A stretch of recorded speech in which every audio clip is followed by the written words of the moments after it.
Hello, and welcome to the Argyle CXUX Leadership Forum. My name is Nick with Argyle, and it's great to have everyone joining us today. A couple of notes before I turn things over to our esteemed speaker. To ask questions throughout the session, simply type into the Q&A chat, and we will address your questions at the end of the session. Now, without further delay, I would like to introduce our speaker, Jay Mandel, founder of Your Brand Coach and an adjunct professor at Sacred Heart University and Kent State University, and author of Brand Strategy in 3 Steps. Welcome, Jay. Over to you. Thank you, Nick. Purpose, embracing humanity in a changing marketing landscape. We're about to get personal. Being a marketer nowadays is like being a superhero with the weight of the world on your shoulders. You're constantly fighting for attention. You're held to unrealistic expectations of creativity and innovation. You feel overwhelmed and undervalued, and you're expected to perform miracles with many, many hands. You have to navigate clients or managers who believe that an audience can be bought. By the way, I speak about marketing, but this applies to anyone in the UX world, anyone working in corporate America, anyone experiencing the world today. You also get blamed for things that are out of your control. As a marketer, there's this new phenomenon where people believe that AI can solve all the problems that marketers were hired to solve. And then there's this concept of targeting or the funnel. I created this image with AI, and it's designed to illustrate just how I feel about calling our esteemed audience a target. Sometimes when I hear that in textbooks, I'm like, really? Like we're calling people a target? That's not how we talk about people that we want to engage with. That's not how we make them want to engage with us. Here's another image I created with AI. Basically, being a marketer today, being an employee today is like trying to catch a greased up pig. You're never going to quite get your arms around it. And believe me, there are no stock photos for greased up pigs like this one. This is AI created. So here I am. I'm Jay Mandel. I go by Your Brand Coach, as Nick said. I had a 20-year career in corporate America. I worked at companies like MasterCard, IBM, a company called CIT, where I led digital marketing initiatives. I worked in a global capacity. And for the last 6 years, I have been an entrepreneur, coach, consultant, building my entrepreneurial dream. And I want to highlight some of the living legends, a glimpse at some of the inspirational minds that shaped my journey. These are a few of my coaching clients. But I'm going to start talking a little bit about other people that I work with. This is Adam Breitman. Adam Breitman was my first manager at MasterCard. I never called him boss. I don't like the term boss. So when we speak about language, like if you're a respected professional, you don't call the person you work for your boss. I don't like to do that. But Adam was an inspiring guy, and he called our team at MasterCard Team Rhino. Why did he do that? Because he believed that we were going to rhino through all the corporate bureaucracy and all that stuff. It was just an interesting way to approach how we worked. This lady's named Paula Raghavan. She was my son's kindergarten teacher. Paula Raghavan would play Woody Guthrie in the class. As you could see, the classroom looked like a museum. It was anything but traditional. They went and watched the 2nd Avenue subway as it was built. She told my son, if you don't like something, make a sign. She was the exact opposite of every other teacher that my son has had, and has forever inspired him and inspired me. This is one of my students. This happened at FIT a couple of years ago, and this student was drawing a project that she created, and she was drawing the difference between a neurodivergent person and a neurotypical person. And she was drawing a bridge, and she was saying that the panels on the bridge go missing for people with ADD. And she created a project that helped people with ADD to persevere through their adversity, which I've learned is more of a gift than adversity. Because guess what? My son, ADD,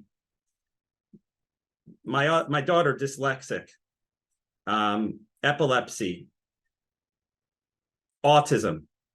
These are all realities that I've worked through, and I've gone from seeing them as things that hold them back and me back to being true gifts. My son is what they call twice exceptional.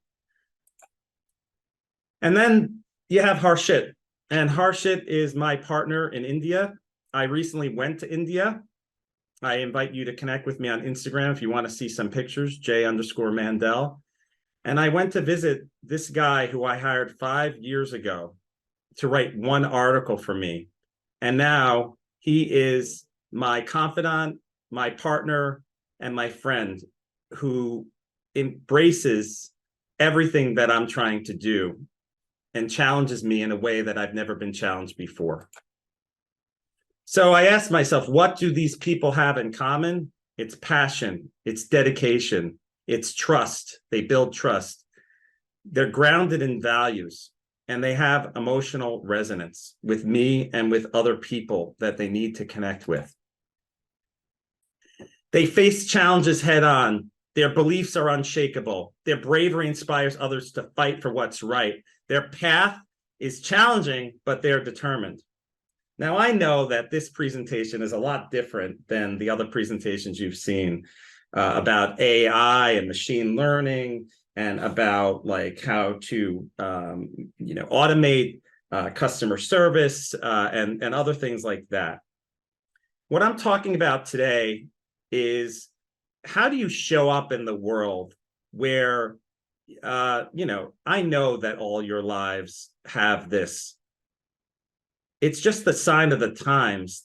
There are ups and downs, there are victories, there are soul-crushing moments. This week I've had soul-crushing moments, and I've had victories of feeling at the peak of my game. The people that I showed you are resilient, and they know that at the end of the day, it's not a question mark at the end of this. It is a positive impression that they are making and putting a stake in the ground about what their life is and should be. So the reason why I say this is I spent 2 decades in the corporate world before it hit me that life is not a conveyor belt that churns out identical goods. And by identical goods, it basically means that the career that I had was out of my control. And I really believed going into my career in corporate America that just the right things would happen to me just because I was there. And what happened was I was laid off. After MasterCard, I was laid off. When I worked at IBM, it was after 6 months. I was about to turn 40 years old. And I defined my core values on a very cold day about 6 months after that happened. I had realized that up until that point, I had nothing to measure who I was and what I accomplished. So on that cold day in January of 2018, I defined these core values. So here they are. Candor. It means that I'm going to speak the truth even when it's difficult. Curiosity. This is about me embracing lifelong learning and exploring new possibilities. And collaboration, building meaningful connections and working together to achieve great things. These core values guide everything that I do. Candor. I read this book called Radical Candor. It means caring personally and challenging directly. When I see something, I say something. I'm unafraid. But I've also met the Hall of Shame in my career. I might have even been in the Hall of Shame at one point in my career because I was missing the values. I might have had them in my head, but I didn't quite capture them in the way that I did with my 3 C's. So here we have the trend hopper. This guy, I know this guy. This is the guy that's really into NFTs until NFTs are not popular. And then they move on to AI. Then they move on to something else. They are focusing on what we're speaking about at this conference. It's not bad to focus on trends, but if you lose your identity based on whatever is the next big popular thing, that's bad. The next person is the complacency connoisseur. This is the person that shows up to work, does exactly what they're required to do, but if it's not in their job description, they're not doing it. They're bored and they're working for other reasons. Now we have the protocol protector. This is the person that is very necessary. I need lots of people that help me to understand the protocols, the rules, to keep me in line. But this person is so focused on the protocols that if you have an idea that fits outside of those protocols, it will not happen. And then we have the paycheck pirate. This is the person that sees some job, it's making $17,000 more, and they just jump ship. They might have jumped ship because the job that they worked at wasn't great, but they jumped ship just to do something in order to make more money. You can call them cliches, if you will. But now the camera's on you. I don't know any of you. I don't even see who you are because of the way that this presentation is designed. But I'm willing to bet that a lot of the people in this crowd may fall into some of the areas that I mentioned. As I said, I did. I'm also willing to bet that we all have something more to offer than some of the stereotypes. And so I am challenging all of you to wake up. Again, I'm not pointing anyone out. I'm just stating facts about my career and the people I've met in the advertising world, in the marketing world, and in the corporate world, in the agency world. And I think that a lot of people would benefit from a little wake-up call. Agile Brain is a groundbreaking image-based assessment that breaks through cognitive barriers to measure actual emotional needs, benefiting individuals, teams, and organizational culture. And I'm going to play a little video about this. The reason why I am talking about Agile Brain right now will become very clear very soon.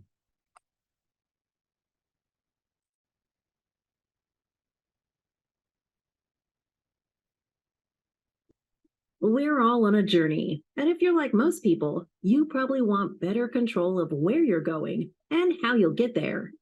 The first step in gaining control involves taking stock of where you are now. This often starts with a quiz or assessment. And that's a problem. Typical assessments ask you to think about what you think. They can't get at how you feel. And that's important because neuroscience has shown that our decisions are driven primarily by our emotions, not our thoughts. That's why we developed Agile Brain. It's designed to get below the surface to understand how you truly feel. Agile Brain is different from other assessments. It's fast, and better yet, it's fun. Instead of words and numbers, Agile Brain uses pictures to represent ways you'd like to feel. So how does it work? It's simple. Agile Brain is a sentence completion exercise, but instead of using words, you'll click on those pictures you feel best complete the sentence. Agile brain moves fast. You've got to be on your toes. If a picture feels right, click it. If it doesn't, just let it pass and the next picture will appear. Don't worry, you'll get the chance to practice before the real thing. Remember, there are no right or wrong answers. Just go with your gut. Agile brain reveals emotions below the surface to help guide your journey. You're ready to start.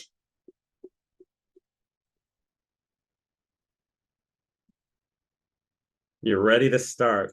So this is Agile Brain, and I am not going to take the time to do Agile Brain with you right now, but it's about a 3-minute assessment, and you could take a picture of this, and you could just put in your name in the mobile results, and you'll see the assessment, and you could take it, and it will give you your results.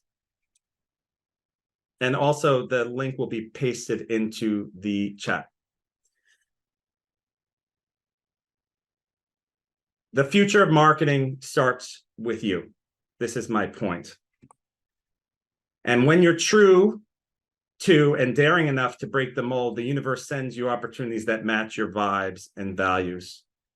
So the reason why we're doing an emotional assessment is because it will unveil things that are below the surface that you need to pay attention to. It happens over and over again. I do these types of things with clients, and they uncover things that they never thought they could imagine. It's time to bust out of those old, tired, and predictable tactics.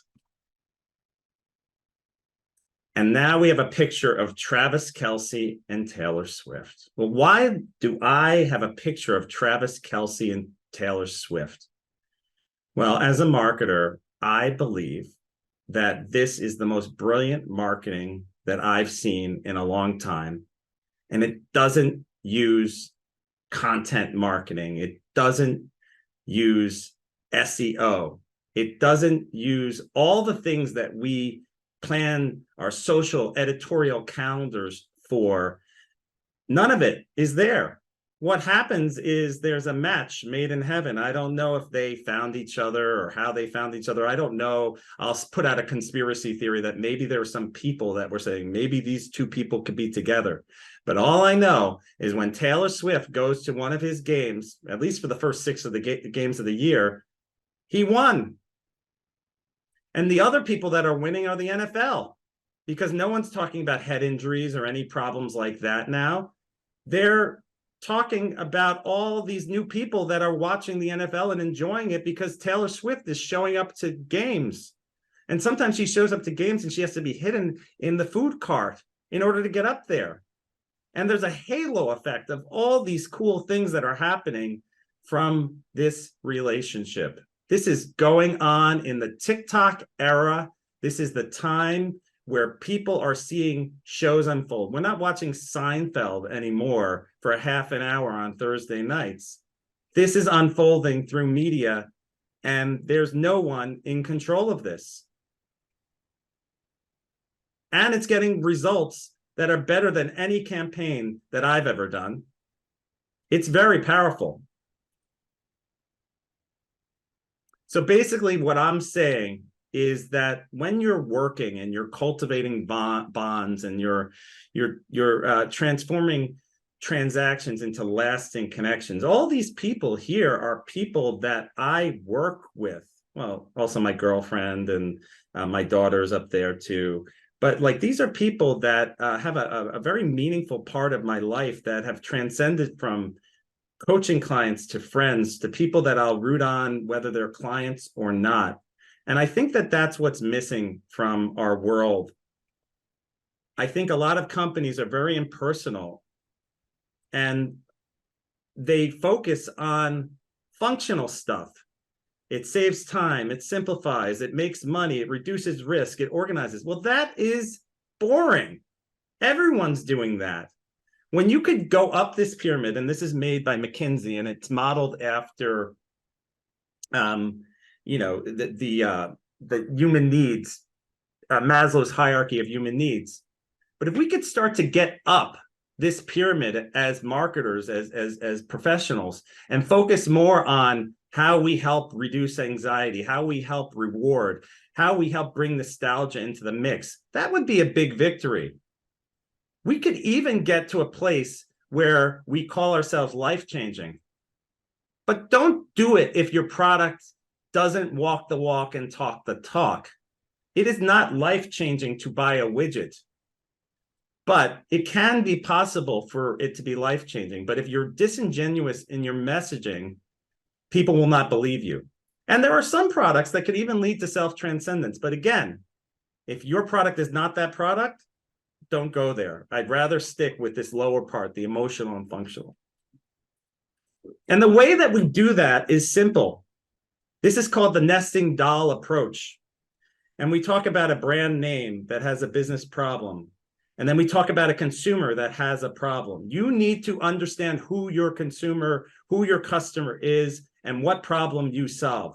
Your problem is that you need to create more awareness. You need to create more sales. You need to help people understand something. Their problem has nothing to do with your problem. The customer needs an easier way to retrieve email. However, if we could help the customer to retrieve email in an easier way, the customer feels good about it, and then you profit. Gone are the days where these business promises that you make are all about we're number one. When I drive down the West Side Highway, I don't know how many hospitals I see that say, we're number one for orthopedic. We're number one in Northern New England. Well, if you're going to say you're number one, you might as well make it bigger than Northern New England. And I don't drive on the West Side Highway in Northern New England. But I'm just telling you that self-centered advertising and marketing that talks about you and what's in it for you is not going to work anymore. You got to focus on what is in it for your audience, your very specific niche audience. And what you need to do is you need to reshape campaigns into movements. Stop thinking about campaigns. Start thinking like Dove thinks. Dove has a campaign for real beauty. They showed people all shapes, sizes, colors. And then they do things like the pits of New York, where they have this insight that said that a lot of people are insecure about their armpits and what they look like and how they smell. And people from Dove and the products of Dove, which isn't soap, it's a product that helps people to realize their beauty. They use the product because they're buying into the movement. They even did a campaign when a couple years ago, some people with natural hair, African Americans with natural hair, were being discriminated against. And Dove created a whole campaign that won an award from the ANA about having your natural hair and being proud of it. And guess what? Dove sells a product that could also help with that. That's a movement. But convenient purpose is not enough. When you go to Pride Month and you change your logo to be the rainbow, and you have no people in your company or in company leadership that are truly embracing pride, or if it's October, but not even embracing pride. I mean, if you don't hire people that have pride and that are LGBTQ, whatever it may be, you can't just pop a logo up and think that it's going to mean something. If you tell people to wear pink on the month of October, it's not good if you don't support breast cancer awareness in a meaningful way. Life is a grand ballroom with careers and legacies spinning in the dance of destiny. This is a personal picture. This is me when I was in India. This is not a stock photo. You're not going to get to this grand ballroom if you use stock photos and all the old tactics. You've got to listen to the beat of the times to stay relevant, or you're going to get left behind. This is my daughter, Marissa. And she's just dancing and enjoying it. And I am supporting her on TikTok. Boogie Bronx Babes. I just moved to the Bronx and I'm proud of it. You've got to listen to the beat of the times. You got to stay relevant or stay left behind.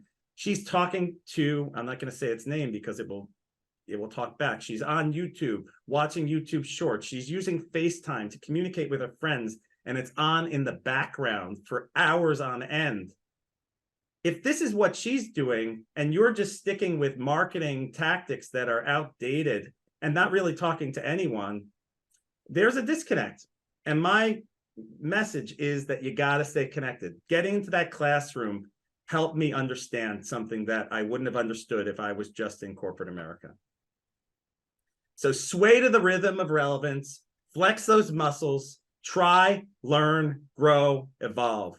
This is just showing me being genuine to myself. This guy is cool DJ Red Alert from WBLS. It's my favorite radio station. This is the legendary Chuck Chill Out. These are people that I make a part of my life, and I'm inspired by them. I created a TikTok called Time for a New Sign, where I critique signs that are just so silly. I'm on all these platforms, and I apply all that stuff to my work with my clients. To adapt is not just a choice, but a mandate. Navigate change or risk fading into irrelevance. That's my message. So for the future, today I encourage you to become architects of your professional destiny. It starts with the Agile Brain results, which will have some truths that you may benefit from. These truths will eventually shape who you will become in your life and career, or not. I mean, I've gone to lots of these conferences, and I know that you might go back to the office, it might get busy, blah, blah, blah. Who's got your back in this adventure? The one person you can share your deepest fears and secrets with. Well, if you don't have that person, I'd be very happy to help you and guide you on the journey. We can navigate the journey together. You can come with me. You could talk about your Agile Brain results. We'll talk about a free debrief, and we'll talk about how we can work together to really show up in your values. And I think I'm ready for some questions, Nick. All right, great, Jay. Here's one from the audience. As a CX leader, I would like to know which soft skill you think is most often lacking in marketing teams. Empathy.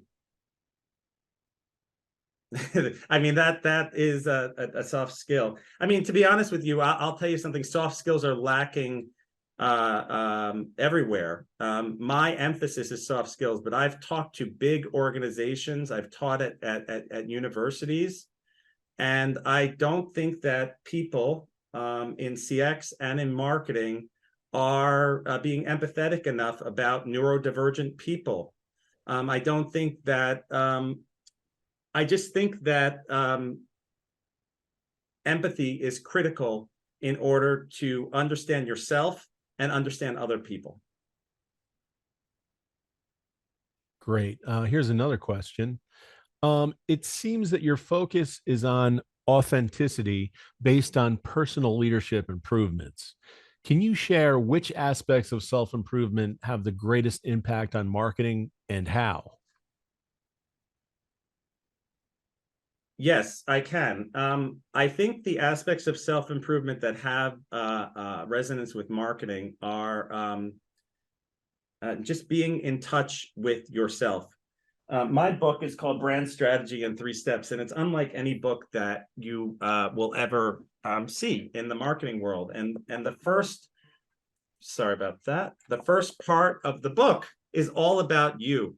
And I think what's missing from marketing and what's missing from our world today is this idea that you don't just show up to work. You show up and you're a person and you have a life and you have a family and you have things that you can share. And so, I showed this presentation to my therapist yesterday, and he gave me that conveyor belt image. He said, why didn't you add that conveyor belt image in? What I'm basically saying is, if you could really be in touch with yourself, it doesn't have to be through therapy. It could be through lots of things. That's what's missing. And this book, the first 5 chapters of the book is all about you. And the rest of the book is how do you take you and show up fully to whatever it is that you do, whether it be entrepreneurial or working for a traditional company. Well, great. And thank you again, Jay, for such an incredible keynote. I also want to thank everyone else for joining us today. This session, along with all of today's content, will be available on demand following the event.